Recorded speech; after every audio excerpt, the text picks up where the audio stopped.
A lot of people online will tell you to never co-witness your pistol red dot with your iron sights. This is because historically, doing so will result in you just using your irons with the red dot, essentially verifying your zero. Or worse, you could have obnoxiously tall suppressor height sights that obscure your sight picture with the dot somewhere down the middle. You basically zero your red dot above your point of impact and then hold over for all of your shots using Kentucky windage, and that's the current conventional wisdom. I understand the argument, I really do, but my argument is, if your irons are backups, why should your irons get the absolute co-witness? Lately, the trend seems to be shifting in that direction as red dots prove more reliable.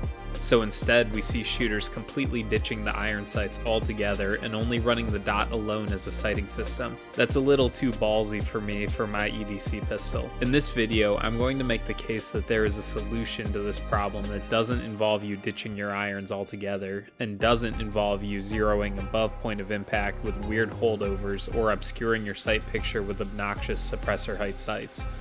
How do we do this? The answer is with the smart design choices when building our handgun in the first place. Imagine if you could have a slide cut low enough that it negates the footprint of your red dot optic. This is how Brownell's RMR slides are cut. I have a whole video on why the Brownell's slide is the best slide on the market for Glock builds, but one reason is this extremely low RMR cut that allows you to hide most of the floor of the red dot optic. That gives us really unique advantage over other mounting solutions. Your optic, even ones with thicker bases, will sit lower against the irons, so you can have irons that are shorter than suppressor height sights and still be visible over the floor of the optic. Now, depending on the red dot choice, unless it's really low like the HoloSun EPS or SCS, standard height irons probably won't co-witness still over the optic. This was definitely the case in my Glock 19 build with standard height Glock sights. To my knowledge, there isn't an RMR footprint optic on the market that sits as low as the HoloSun SCS or EPS models currently. So the answer is to get irons that are fine-tuned to sit as low to the optic window as we can get them. This is where Dawson Precision comes in. Dawson Precision makes iron sights that come in a variety of sizes, so you can come up with a solution that fits your particular slide and optic combination perfectly.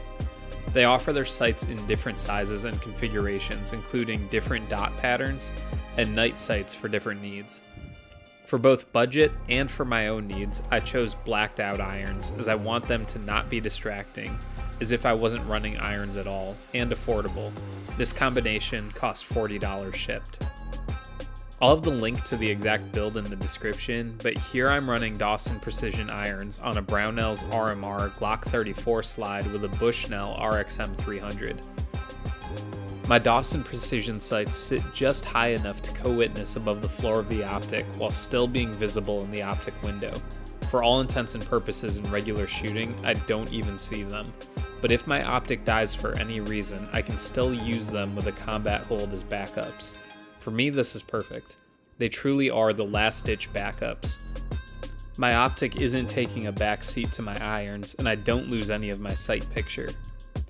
Because most red dots have very little parallax deviation at close ranges, I just hold the dot in the center of my optic when shooting, and my bullets go where I want them to go, generally speaking.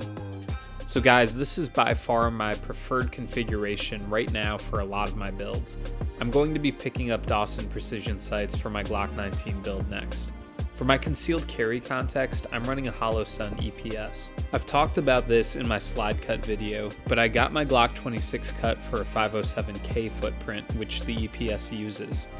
The direct slide mill combined with the low profile of the EPS makes my standard height Trijicon irons co-witness just fine, which is awesome for concealed carry. This is another great solution if you have a direct milled shield RMSC cut. However, Brownell's RMR plus Dawson Precision plus whatever optic is my flavor of the day is working out really well, and I think it's the best compromise with what products are available on the market right now. I hope this video was helpful to you. If it was, please consider subscribing to the channel. I hope you all have a great day.